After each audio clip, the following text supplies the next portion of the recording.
In section 10.6, really there's only one idea, which is not an unusual one by this point, which is we have a new equation that we can solve, okay?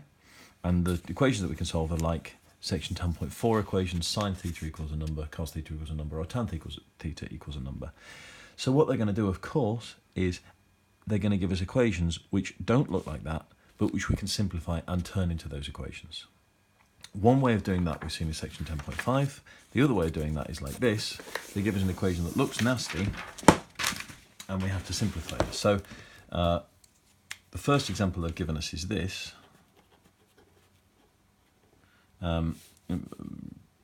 If you look at it, this is a quadratic, but where we'd normally have an x, we've got a sine x. So if we want to make things sort of look nice, let's say, I don't know, I don't like to use s for sine because s looks too much like a 5. So I'm going to say let a equals sine x. This equation is just 5a squared plus 3a minus 2 equals 0.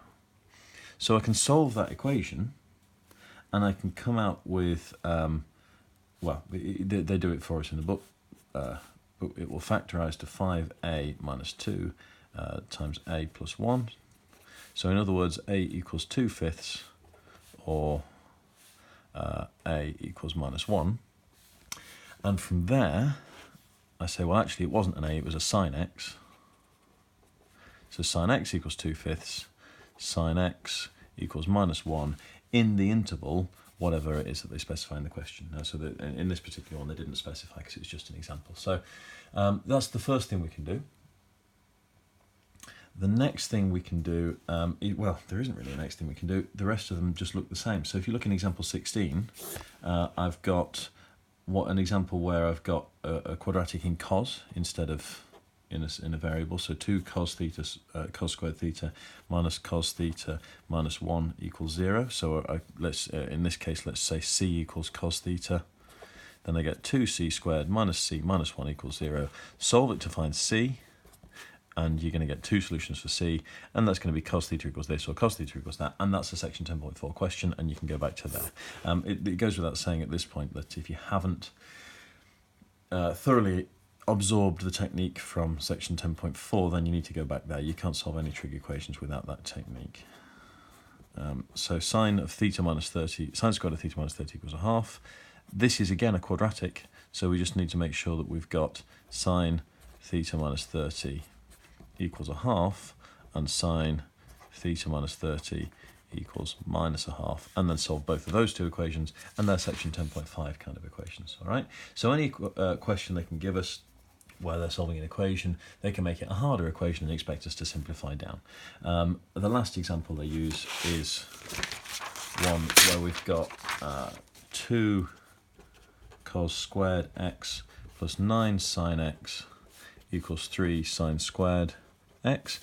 Now in this case, the first thing that should hit your eyes is I've got sines and coses. I can't deal with sines and coses, so I need to simplify.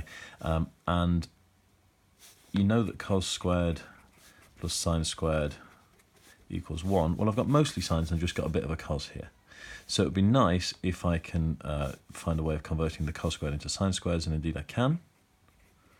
I can take this identity, I can rewrite it as 1 minus cos squared equals sine squared. Now, if you're not used to that form of this identity, we use it quite a bit. So instead of the cos squared here, we get 2 lots of, sorry, other way around, cos squared is 1 minus sine squared as well. So let's use, this is the one that we're going to use. So 1 minus sine squared instead of cos squared was 9 sine x equals 3 sine squared x. Okay? So this equation at the top becomes this. Now, this might look a mess, but if I use the old trick from a moment ago, like this,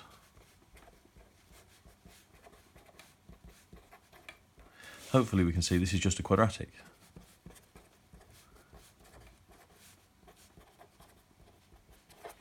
So we get minus 5a squared plus 9a plus 2 equals 0. And it might be easy to times the whole thing by minus 1 and get 5a squared minus 9a minus 2 equals 0. But from there, we can solve it. We can find a. We get 2 solutions for a. that means that we've got two solutions for sine x. And if you go back to the start of the question, it does ask for in the interval minus 180 to 180. Okay, so before we can get on with our technique from section 10.5 or our technique from section 10.4, we've got to do this work to turn it into one of those questions. You should always ask yourself, first of all, when you look at a trig equation, I think the first question to ask yourself is, have I got either just a sine, or just a cos, or just a tan? If not, get just a sine, just a cos, or just a tan first, and then work from there. And that is everything on chapter 10. Good luck with that.